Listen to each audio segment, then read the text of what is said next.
सालासर बालाजी में आज से हुई लक्खी मेले की शुरुआत। ध्वजा और जयकारों के साथ श्रद्धालु पहुंच रहे हैं सालासर धाम। अयोध्या से लेकर माता वैष्णो देवी दर्शन के लिए IRCTC लेकर आया शानदार ट्रेन टूर पैकेज। 10 रात और 11 दिनों का होगा ये सफर। IRCTC चला रहा है रामायण यात्रा ट्रेन। 7 अप्रैल को दिल्ली के सफदरजंग रेलवे स्टेशन से चलेगी ट्रेन। जम्मू से वैष्णो देवी धाम तक जाने वाला पुराना यात्रा मार्ग फिर से चलाने की तैयारी कर रहा है पर्यटन विभाग। जम्मू की सांस्कृतिक धरोहरों को सहेजने की हो रही है कोशिश। सालासर बालाजी में आज से लक्खी मेले की शुरुआत हो गई है। ध्वजा और जयकारों के साथ श्रद्धालु सालासर धाम पहुंच रहे हैं। चैत्र पूर्णिमा के लक्खी मेले में हजारों लाखों की तादाद में श्रद्धालु बालाजी के दर्शन करने पहुंचते हैं। हालांकि मुख्य मेला 6 अप्रैल को है। अयोध्या से लेकर माता वैष्णो देवी दर्शन के लिए भारतीय रेलवे की सहायक कंपनी IRCTC बेहद ही शानदार और किफायती ट्रेन टूर पैकेज लेकर आया है। इस पैकेज के जरिए आपको अयोध्या, प्रयागराज, वैष्णो देवी और वाराणसी घूमने का मौका मिलेगा। ये ट्रेन टूर पैकेज 10 रात और 11 दिनों का होगा। पैकेज की शुरुआत 20,850 रुपए प्रति व्यक्ति से होगी। ये यात्रा भारत गौरव टूरिस्ट ट्रेन के जरिए कराई जाएगी। पैकेज की बुकिंग यात्री IRCTC की वेबसाइट पर जाकर कर सकते हैं।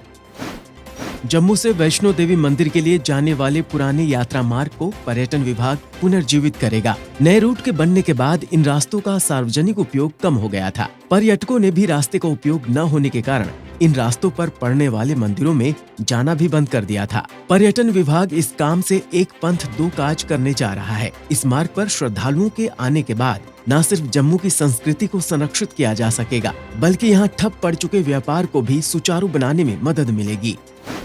22 अप्रैल को शुरू होने वाली 4 धाम यात्रा के मद्देनजर सरकार ने कई जरूरी दिशा निर्देश जारी किए हैं। इन जरूरी दिशा निर्देशों के मुताबिक अब स्थानीय लोगों के लिए पंजीकरण की अनिवार्यता को खत्म कर दिया गया है। साथ ही बाहर से आने वाले यात्रियों को राज्य के एंट्री पॉइंट पर एक बार ही पूछताछ करने को कहा गया है। मतलब इस बार यात्रा मार्ग पर यात्रियों से बार बार पूछताछ नहीं की जाएगी। वहीं दूसरी तरफ यात्रा मार्ग पर गाड़ियों के संचालन के समय में 3 घंटे की बढ़ोतरी की गई है। अब यात्रा मार्ग पर सुबह 4 बजे से रात के 10 बजे तक गाड़ियों का संचालन होगा। श्री गंगोत्री धाम के कपाट खुलने की तिथि की आधिकारिक रूप से घोषणा कर दी गई है।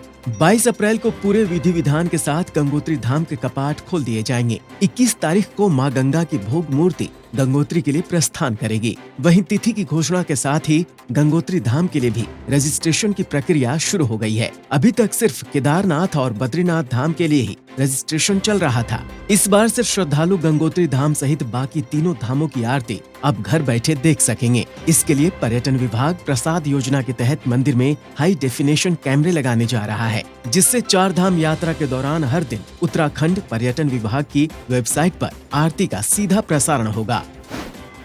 भारतीय रेलवे श्री रामायण यात्रा के लिए भारत गौरव डिलक्स AC टूरिस्ट ट्रेन चलाने जा रही है। इस विशेष ट्रेन का संचालन 7 अप्रैल से होगा, जो दिल्ली के सफदरजंग रेलवे स्टेशन से शुरू होगी। इस ट्रेन के माध्यम से पर्यटक मर्यादा पुरुषोत्तम प्रभु श्री राम से जुड़े सभी महत्वपूर्ण धार्मिक स्थलों का भ्रमण कर पाएंगे। इस पूरे टूर का संचालन IRCTC द्वारा किया जा रहा है, जो देखो अपना देश और एक भारत श्रेष्ठ भारत की थीम पर किया जा रहा है। ये यात्रा 17 रात और 18 दिन की है, जिसमें यात्रियों को हाइजेनिक भोजन और लाइब्रेरी की सुविधा मिलेगी।